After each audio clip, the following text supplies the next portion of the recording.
جتنا ہمارے اوپر دباؤ ہے سوشل میڈیا میں، دیکھیں سہیل آفریدی سب سے زیادہ پسندیدہ شخصیت ہے اس وقت، مقبولیت کا عالم اس کی جانتے ہیں. اب اگر آپ اس پہ تنقید شروع ہو جائے تو پھر ان کے پاس آپشنز کیا رہیں گی، آپ خود سوچیں.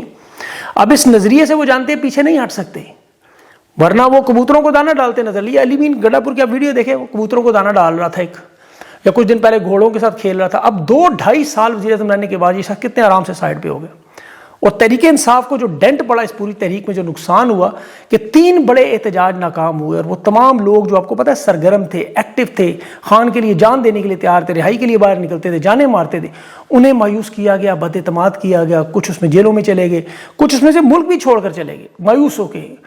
لیکن خان کے ساتھ اب سہیل آفریدی کو اپنی محبت کو ثابت کرنا ہے، عشق کو ثابت کرنا ہے، اور اپنی لیڈرشپ کو بھی، اپنے خان کے انتخاب کو سب سے بڑھ کر پاکستان کی عوام کی امیدوں پر پورا اترنا ہے. تو اس لیے یہ مجبور ہو کر دیکھیں پھر اس راستے کی طرف جاتے ہوئے نظر آئیں گے جہاں تحریک انصاف نہیں جانا چاہتی، پاکستانی نہیں جانا چاہتے، لیڈرشپ نہیں جانا چاہتی. ہم لوگ کسی قسم کے ایسے آپشن کو نہیں مانتے، لیکن وجہ دیکھیں پیچھے کچھ بچتا نہیں. یہ جو عدالتوں سے انہوں نے آج رجوع کیا سپریم کورٹ میں، پولو کھیلتا ہوا، آپ کو پتہ ہے جے آفریدی پولو کھیلتا ہے. پاکستان میں عدالتوں کا گھٹیا اور بدکردار عمل جو آپ دیکھ رہے ہیں کہ جہاں عدالتوں میں دنیا میں کہیں بھی ظلم ہو، لوگ سب سے پہلے کہتے ہیں عدالت میں جاؤں گا.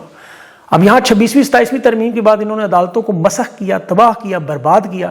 لوگ اب عدالتوں کی طرف دیکھتے بھی نہیں. جس طرح ریڈ لائٹ ایریا سے لوگ بچتے ہیں، یہاں بالکل وہی حالات ہیں. لاہور کے مخصوص محلوں میں آپ کو پتہ ہے وہاں جو کردار ہیں ایسے، ان سے لوگ بچتے ہیں. اسی طرح لوگ عدالتوں سے بچتے ہیں، ججز سے بچتے ہیں. عمران خان کے کیسز جسٹس ڈوگر کو اس مقصد کے لیے لایا ہائی کورٹ میں کہ خان کے کیسز نہیں لگانے، اور اس میں کامیاب ہے. سپریم کورٹ میں یہ آفریدی کو 26ویں ترمیم کے ذریعے لایا، اور آج وہ سلمان اکرم راجہ اور سہیل آفریدی کو صاف صاف انکار کر رہے ہیں کہ ہم صرف پمز اسپتال کی متعلق جو رپورٹ ہے وہ فراہم کر دیں گے، باقی فیملی کو ڈاکٹروں کی ملاقات کی یقین دہانی نہیں کروا سکتا. اب رپورٹ تو ظاہر چیک ہوگی، اور وہ بنانے والے کون ہیں؟ جنہوں نے ظاہر خان کو لے کر گئے، جنہوں نے ظلم کیا.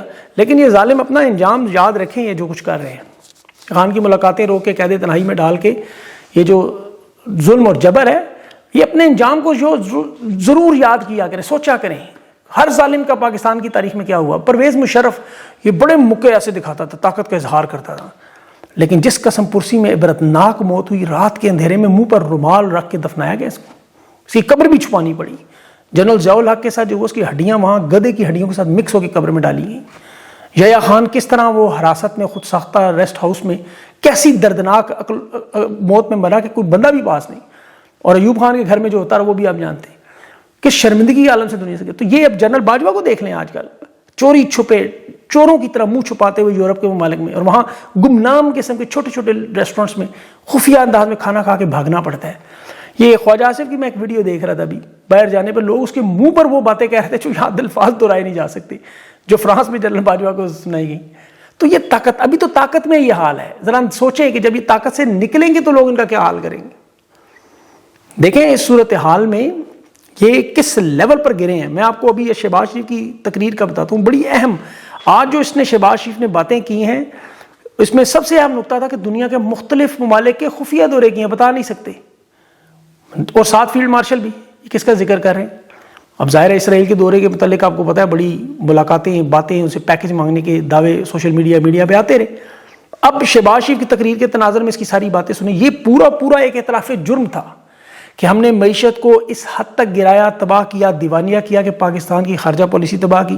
خان کی حکومت گرانے کے بعد جو بربادی کی وجہ کیا تھی کہ ہمیں غزہ میں امن بورڈ میں شمولیت اختیار کی. یہ خود کہہ رہے ہیں کہ ایسے ایسے کام کرنے پڑ رہے ہیں جو ایک ریاست کے طور پر ہم تسلیم نہ کرتے، لیکن آپشن کوئی نہیں. اور یہ 3 سال سے ہم آپ کو بتاتے رہے کہ یہ خان کی حکومت گرا کے معیشت کو اس حد تک گرائیں گے. خود کہیں گے ہمارے پاس تو پیسے ہی نہیں، ہم کیا کریں، اسرائیل کے پاس تو ہمیں جانا پڑ رہا ہے، ہم دیوالیہ ہو گئے. یہ خود کہہ رہے ہیں ہم عرب ممالک کے پاس جاتے ہیں، وہ آگے سے مدد نہیں کر. مدد کیسے کریں؟ وہ عرب ممالک نے آپ کو پتہ نہیں کہ کوئی مدد نہیں کی. یہ جو قرضے رول ہوئے ہیں یہ وہ ہیں جو عمران خان لایا تھا پاکستان کے لیے. یہ کہہ رہا ہے ہم نے فارن ریزرو ڈبل کیے ہیں. جھوٹ بول رہے ہیں. عمران خان کے دور میں 17 ارب اس کی اپنی اقتصادی رپورٹ میں لکھا ہوا ہے. تو کیا آج 34 ارب ڈالر پڑے؟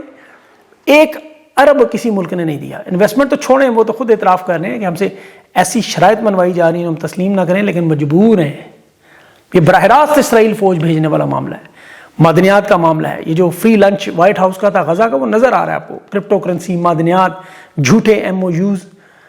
ابھی تو جو امریکہ کو فوجی اڈے کا معاملہ ہے، دیکھیں جو وادی تیرا کا سب سے اہم آپریشن کا معاملہ جس کی تفصیل پہلے شندانہ گلزار نے بات کی، وادی تیرہ میں امریکی فوجی اڈے بنانا چاہتے ہیں.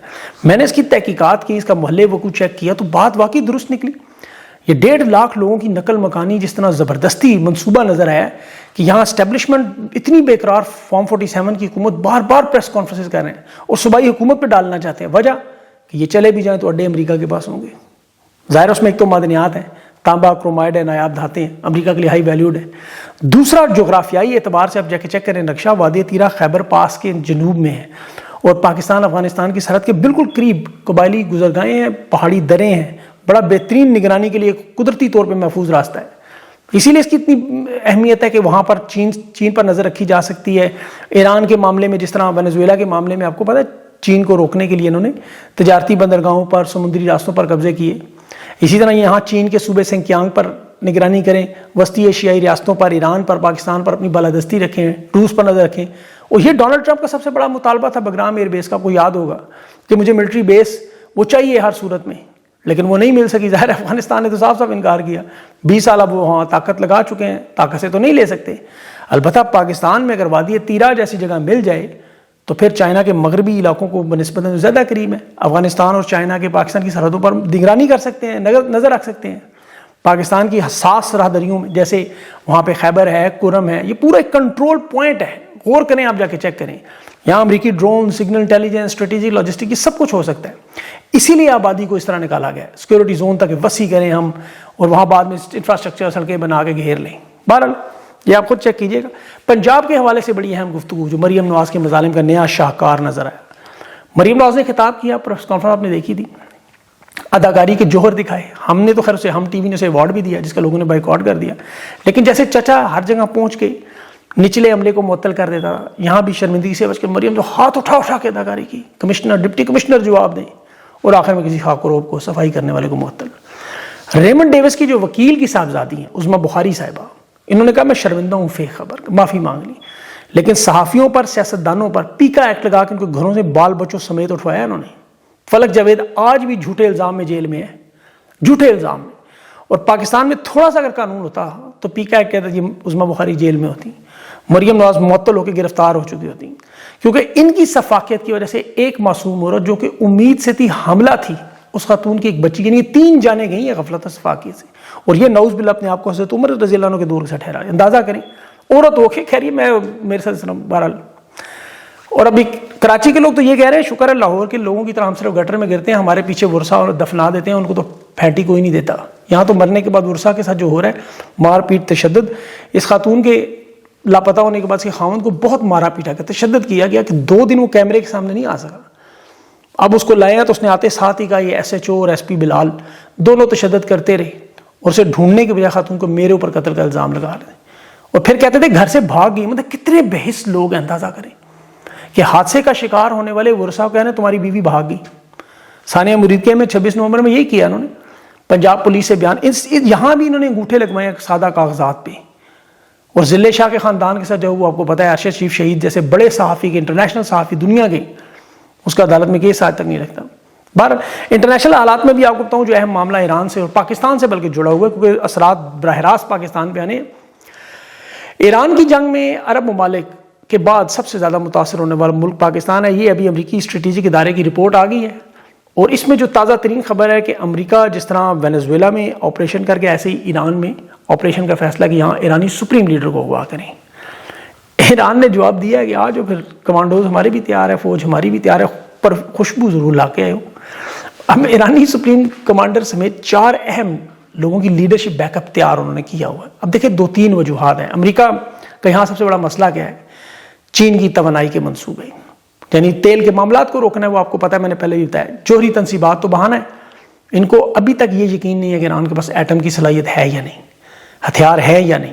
جون میں انہوں نے فوردو میں، نتانز میں اور اصفہان میں ایٹمی تنصیبات پہ حملہ کیا تھا. اور پھر انٹرنیشنل اٹامک انرجی نے کہا کہ یہاں کوئی ایٹم شیٹم نہیں ماننا. اور امریکہ لیکن اس میں دلچسپی لے رہا. وجہ یہ رجیم چینج کرنا چاہتے ہیں، اور انہیں خطرہ یہ ہے کہ اگر رجیم چینج یہاں آپریشن کامیاب بھی ہو گیا تو ملک تباہی اور بربادی کا نشانہ تو بنیں گے. پورا خطہ غیر محفوظ ہو جائے گا، سب سے زیادہ پاکستان. جیسے شام، یمن، عراق، مصر میں دیکھیں جو ہوا، ارد گرد ممالک کا حال دیکھیں. اور پھر انٹرنیشنل کالعدم تنظیمیں پاکستان میں جس انداز میں ایکٹیو ہوں گی اس سے امریکہ کو بہت بڑا خطرہ ہے. اور اس میں خطرہ کیوں ہے؟ دیکھیں ویسے تو یہ ٹیشو پیپر کی طرح استعمال کر کے پھینک دیتے ہیں جس کو بھی استعمال کریں. اور پھر ایران میں تو ویسے اس وقت رجیم موجود ہے, وہ جنگوں کے علاوہ بھی رجیم چینج آپریشن برداشت کر چکے ہیں. ان کی تو جو پراکسی نیٹ ورک کو بڑا نقصان پہنچا. لیکن سب سے بڑا جو پاکستان خطرہ وہ ایٹمی پروگرام کے حوالے سے کہ یہاں پر رجیم چینج کے بعد جو ایران کے لیے ہتھیار ڈالنے کے مترادف ہے, ان کی ظاہر بقا کا مسئلہ ہے, وہ ایٹمی پروگرام اگر ترک کر دیں فی الحال تو سلامتی کی ان کی ضمانت ہے. لیکن امریکہ کے لیے چیلنج یہ ہے کہ اس خطے میں ایٹمی ہتھیاروں کا پھیلاؤ پاکستان کی وجہ سے پھیل جانا ہے, ایران کی وجہ سے پھیل جانا ہے. سعودی عرب نے ابھی بھی جو دفاعی ڈیل کی تھی, آپ کو یاد ہوگا وزیر دفاع خواجہ آصف نے کہا تھا کہ ایٹمی ہتھیار ہم سعودی عرب کو دے سکتے ہیں. ایران میں اگر رجیم چینج ہو تو جوہری ہتھیاروں کا کہنے پاکستان کے ذریعے پورے خطے میں ایٹمی ہتھیار پھیل جائیں گے, اور پھر امریکہ کو سب سے زیادہ خطرہ ہے. اور یہی سب سے بڑی وجہ ہے امریکہ رکا ہوا, لیکن اس میں خطرہ پاکستان سے ہے دوسرے معنوں میں. اور عرب ممالک دیکھیں جو شامل نہیں ہو رہے, انہیں خطرہ ہے عرب سپرنگ جیسی موومنٹ سے, کہ سعودی عرب عرب امارات کے تعلقات تو آپ کو پتہ ہے اختلافات میں, انہیں خطرہ ہے کہ عرب سپرنگ کی طرح یہ معاملہ پھیل جائے گا, کیونکہ یمن کے حالات, لیبیا, سوڈان اور غزہ کے معاملات کی وجہ سے اب سعودی میڈیا لکھ رہا ہے کہ عرب امارات پر کھلے عام وہ غداری کے الزامات لگا رہے ہیں. اور یہ 2017 میں قطر کے تعلقات ختم ہونے کی پہلی دفعہ اتنی جارحانہ پالیسی نظر آ رہی ہے, کیونکہ دونوں اپنے اپنے حمایت یافتہ علیحدگی پسندوں کے خلاف فوجی کارروائیاں بھی کریں. اب یہاں عرب امارات اور سعودی عرب کا معاملہ بھی براہ راست ظاہر پاکستان سے جڑوں کے پیسے پڑے ہوئے ہیں. سرمایہ کاری دبئی میں ساری کی ساری پاکستانیوں کی ہے, 1000 ارب کے قریب کہا جاتا ہے. پھر ان کی بندرگاہیں, تجارتی زون, جو بہت بڑا معاملہ ہے. یہ دونوں تیل والے ملک ہیں, دونوں عالمی سپلائی میں اہم کردار ادا کرتے ہیں.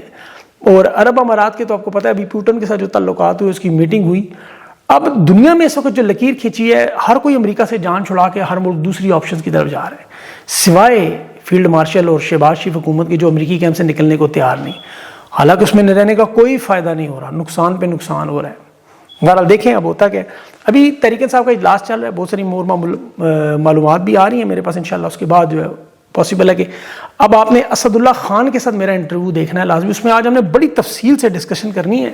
بہت سارے ایسے معاملات ہیں جو پاکستانیوں کے سامنے نہیں آئے, وہ لانے, اور وہ بڑی اسٹریٹ فارورڈ گفتگو ہوگی. صبح 9 بجے آپ نے چیک کرنا ہے. اپنا خیال رکھیں, مجھے اجازت دیں, اللہ حافظ.